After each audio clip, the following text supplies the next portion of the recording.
नमस्कार दोस्तों, स्वागत है आपका MKV न्यूज़ डेली में। आज 4 नवंबर बार मंगलवार। आज कार्तिक माह के शुक्ल पक्ष की चतुर्दशी तिथि है। तो चलिए देखते हैं आज के मुख्य समाचार।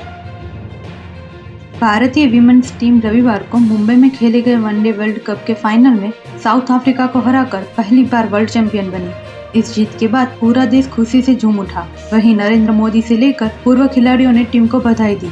इस जीत के बाद BCCI ने टीम को 51 करोड़ रुपए का इनाम देने का ऐलान किया। यह राशि प्लेयर्स, कोच और स्पोर्ट्स स्टाफ में बांटी जाएगी। प्रधानमंत्री नरेंद्र मोदी दिल्ली के बने भारत मंडपम में emerging science and technology innovation conclave 2025 में शामिल होने पहुंचे।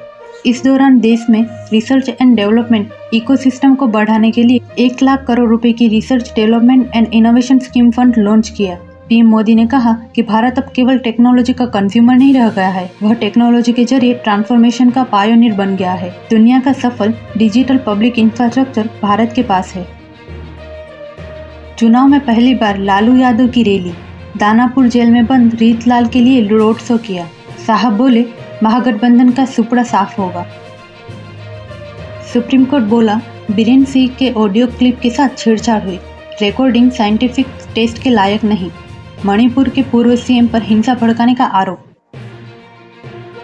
तेलंगाना के रंगारेड्डी जिले में सोमवार सुबह हैदराबाद बीजापुर हाईवे पर गिट्टी से लदे डंपर ने TSRTC की बस को टक्कर मार दी। हादसे में 19 लोगों की मौत हो गई, जिनमें एक 10 महीने का बच्चा, 10 महिलाएं और दोनों वाहनों के ड्राइवर शामिल हैं। सरकारी कैंपस में कुत्तों को खाना खिलाने के नियम बनेंगे। सुप्रीम कोर्ट बोला, हम आदेश जारी करेंगे। मुख्य सचिवों को पेशी से राहत मिली। ICAI ने सितंबर सेशन के फाउंडेशन, इंटरमीडिएट और फाइनल परीक्षाओं के रिजल्ट घोषित कर दिए हैं। ICAI ने निर्धारित समय से पहले रिजल्ट जारी किए हैं। 11,466 कैंडिडेट CA के लिए क्वालिफाई हुए हैं। फाउंडेशन परीक्षा में L राजलक्ष्मी, इंटरमीडिएट में नेहा खानवानी और फाइनल परीक्षा में मुकुंद आगीवाल टॉपर बने हैं। गुजरात में कारोबारी ने पूरे गांव का कर्ज चुकाया। किसानों पर 90 लाख का कर्ज था। मां की पुण्यतिथि पर पूरे पैसे बैंक में जमा कराए। इनकी इस मदद से गांव के सभी किसान कर्ज मुक्त हो गए हैं। सुप्रीम कोर्ट ने सोमवार को देश भर में डिजिटल अरेस्ट और साइबर ठगी के बढ़ते मामले पर नाराजगी जताई। सरकार ने कोर्ट में साइबर फ्रॉड से जुड़े आंकड़े पेश कर बताया, देश भर में पीड़ितों से करीब 3,000 करोड़ रुपए की ठगी हुई। सरकार ने कहा, गृह मंत्रालय की यूनिट इस पर काम कर रही है। IMD ने वेस्टर्न डिस्टर्बेंस के कारण राजस्थान, छत्तीसगढ़ के कई इलाकों में बारिश का अलर्ट जारी किया है। यूपी के वाराणसी में कल हुई बारिश ने गंगा के जल स्तर को 8 सेमी बढ़ा दिया है। हिमाचल के 6 जिलों में बर्फबारी और बारिश का अलर्ट जारी हुआ है। दिल्ली, गाजियाबाद में हवा की क्वालिटी अब भी निचले स्तर पर है। दिल्ली में AQI 316 दर्ज किया गया है। आसमान में धुंध की चादर के बीच लोग मास्क लगाकर निकल रहे हैं।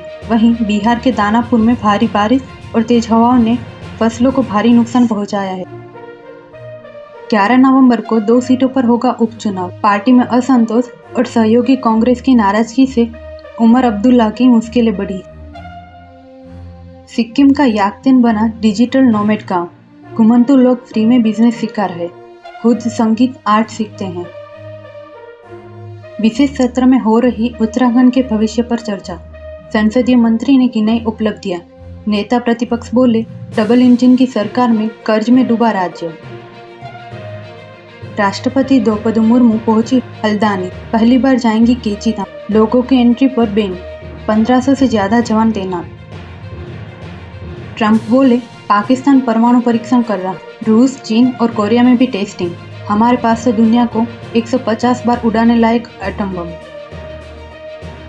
साउथ कोरिया में शनिवार को चीन के राष्ट्रपति शी जिनपिंग और साउथ कोरियाई राष्ट्रपति ली जाए म्योंग की मुलाकात हुई। इस दौरान शी जिनपिंग ने ली और उनकी पत्नी को शाओमी कंपनी के 2 मोबाइल फोन भेंट किए।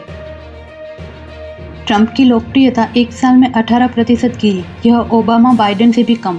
कल न्यूयॉर्क चुनाव में अमेरिकी राष्ट्रपति का लिटमस टेस्ट होगा। अमेरिका में ड्राइविंग स्किल के आधार पर नौकरी की तलाश में गए पंजाबी युवाओं पर ट्रंप सरकार ने सख्ती की है। यहाँ ट्रक चलाने वाले युवाओं के लिए इंग्लिश स्पीकिंग मैंडेटरी कर दी गई है। बाकायदा इसके लिए टेस्ट भी लिए जा रहे हैं। अब तक 7,000 फेल। अनिल अंबानी की 3000 करोड़ की 40 प्रॉपर्टी जब्त, पाली हिल वाला घर भी शामिल। इसमें हेलीपैड से लेकर जिम और लाउंज। केंद्र सरकार ने एम्प्लॉय एनरोलमेंट स्कीम 2025 लॉन्च की है। इस स्कीम का मकसद उन कर्मचारियों को ईपीएफ कवरेज देना है जो किसी वजह से छूट गए थे। यह स्कीम 1 नवंबर 2025 से 6 महीने तक यानी 30 अप्रैल 2026 तक चलेगी। इसमें काटे गए पैसे भी जमा करेगी। वोडाफोन आइडिया में 50,000 करोड़ निवेश कर सकती है अमेरिकी कंपनी। डील हुई तो वीआई की कमान संभालेगी। बिरला ग्रुप और वोडाफोन की हिस्सेदारी घटेगी।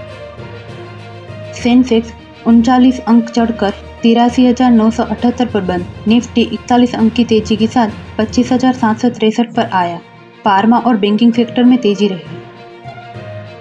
बीएसएनएल में 120 पदों पर भर्ती का नोटिफिकेशन जारी। उम्मीदवार ऑफिशियल वेबसाइट पर जाकर आवेदन कर सकते हैं। टेरिटोरियम आर्मी रैली 2025 का नोटिफिकेशन जारी। 1529 पदों के लिए है भर्ती। उम्मीदवारों का चयन ऑफलाइन रैली प्रक्रिया के माध्यम से किया जाएगा। ऐसी ही महत्वपूर्ण खबरों के लिए एमकेबी न्यूज़ डेली को सब्सक्राइब करें। साथ ही बेल आइकन दबाना ना भूलें। जय हिंद, जय भारत।